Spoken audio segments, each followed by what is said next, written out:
अशोकाष्टमी एकाम्र क्षेत्र में आध्यात्मिक परिवेश गढ़ा श्रीलिंगराज रुकुणा रथ पापनासिनी छक निकट में रथ अटकी बुधवार अपराह पुणी रथ टणा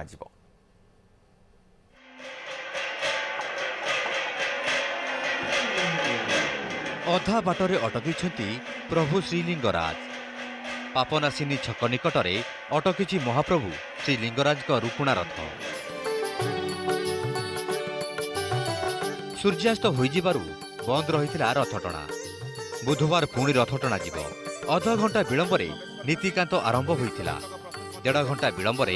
गढ़ी महाप्रभु रुकुणा रथ तेणु गोटे दिन में संपूर्ण रास्ता अतिक्रम करिपारिनी रथ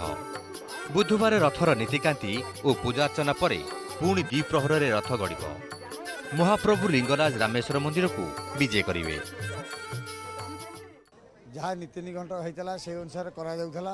रथरे 2 घंटारू ऊर्ध पूजा आमर थाए से पूजा सरला बेलू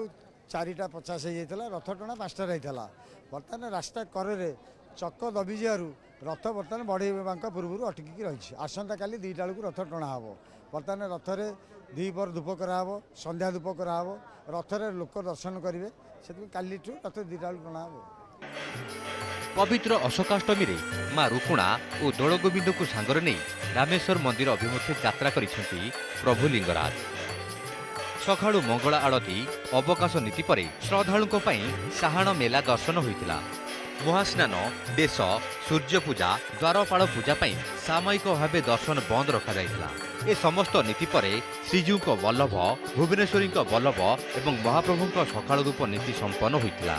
समस्त नीतिकांति शेष पर आरंभ होता रथ टणा प्रबल खरा को खातिर न करी हजार हजार श्रद्धालु समवेद होते रथ खोलारे महाप्रभु रथ को हस उल्लास सह टाणी नहीं लिंगराज रथयात्रा देखा दूर दूरंतु छुटी आसी भक्त मुझे आज रुकुणा रथ प्रभु लिंगराज शक्ति आपण मुझे अंगे निभेची एवं आज है रुकुणा रथ आप भाग्य थे देखा मिले मु प्रति वर्ष लिंगराज रुकुणा रथ देखापी आसे एवं लिंगराज मंदिर समग्र ओडिशावासी आपण शुभ कामना करे रथयात्रा को श्रृंखलित करने प्रशासन पक्षर व्यापक व्यवस्था ग्रहण करा 12 प्लाटून फोर्स 2 जन अतिरिक्त डीसीपी 6 जन एसपी 15 जन इन्स्पेक्टर मुतयन होते ब्यूरो रिपोर्ट न्यूज़ 7।